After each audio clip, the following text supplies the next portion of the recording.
السلام علیکم ورحمۃ اللہ وبرکاتہ۔ ایک بہن کا سوال تھا کہ عورتوں کا قبرستان میں جانے کا کیا حکم ہے؟ تو عورتیں جو ہیں ان کا کبھی کبھار قبرستان میں جانا جائز ہے، اور وہ بھی صرف اپنی قریبی رشتہ داروں کی قبروں پر۔ اور اس کا مقصد صرف یہ ہو فَإِنَّهَا تُذَكِّرُ الْمَوْتَ، قبروں کی زیارت کرنا اس کا مقصد یہی ہے کہ یہ موت کی یاد دلاتی ہیں۔ ان قبروں کی زیارت کرنے کا مقصد موت کی یاد ہے۔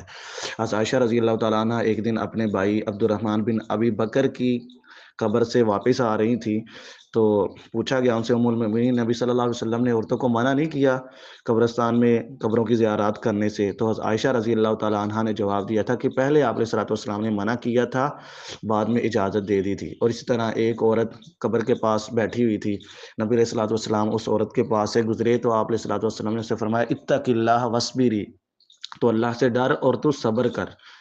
تو ان احادیث سے یہ معلوم ہوتا ہے کہ عورتیں قبرستان میں جا سکتی ہیں، لیکن کبھی کبھار جا سکتی ہیں، اور غیر رشتہ دار جو ہے ان کی قبروں پہ نہیں جا سکتی، یہ حرام ہے ان کے لیے۔ اور اسی طرح بابوں اور